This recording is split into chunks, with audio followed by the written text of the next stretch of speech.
This spawn is only available through a mini world change, but when it is, it could be great profit. This video is for the Hive Outpost.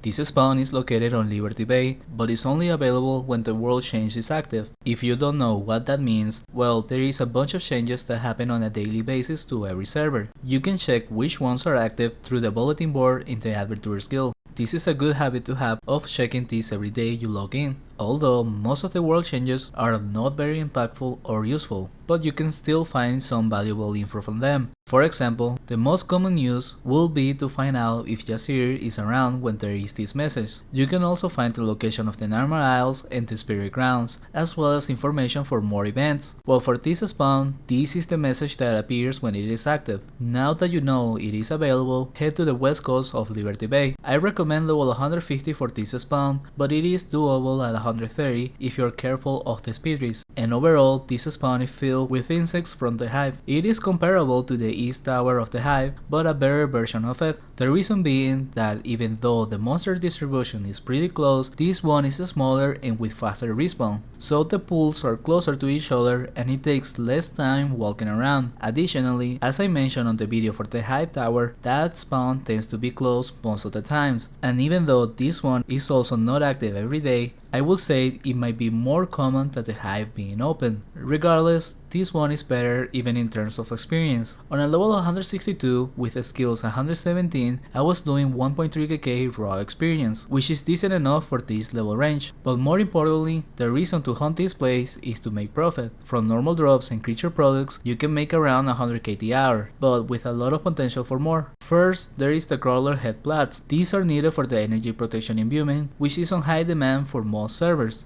and more often than not tends to be on a low supply. For example, on my server right now, there is not any sell offers at a reasonable price, so if somebody is desperate enough for the imbuement, they will have to overpay for it, but in average, these should be around the 5k each. Either way, as the seller, you will benefit the most if there is a low supply for them, so check the market of your server beforehand. And while hunting here, I was looting around 60 of them the hour, so at 5k each, that will be 300k plus 100 from the normal items. But that's not all, there is still rare items that can boost the profit, mainly the grasshopper legs. The creatures you kill the most in this spawn, all of them have a chance of dropping them, and while making the recording for this video, I looted one myself. I wouldn't say that's going to happen every hunt, but the chances are decent.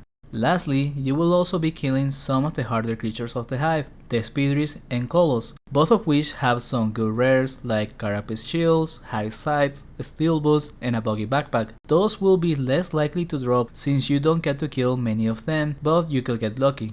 And there is something else to be aware of for this spawn, which if you decide to try it out, you will likely encounter people coming by often, since there is a small chance of some rare bosses spawning, and with the addition of the bestiary, people will go check if they spawn. Two of them spawn in the last room of the last floor, which to begin with, you don't want to go there, since it will also have a chance to spawn a Hive Overseer, which is a hard creature to kill and impossible for a EK of this level, so make sure to stop at the entrance of the previous room around here. Lastly, even though I've been showing the way I hunt so far, I want to point out that when clearing the top of the floor, I go back to the ground floor and do a pull by the west side, and then run through the respawn of monsters to the southeast, since that is a pull I do when coming back from the underground. Other than that, is trying to do 8 monster pulls every time, and to be careful with any pull that has a speed risk. And that's all I got for this video. If you want more places to try, check out my solo night playlist. Thank you for watching, and a special thanks to Tuna Hero, Door the Slasher, and Night Star.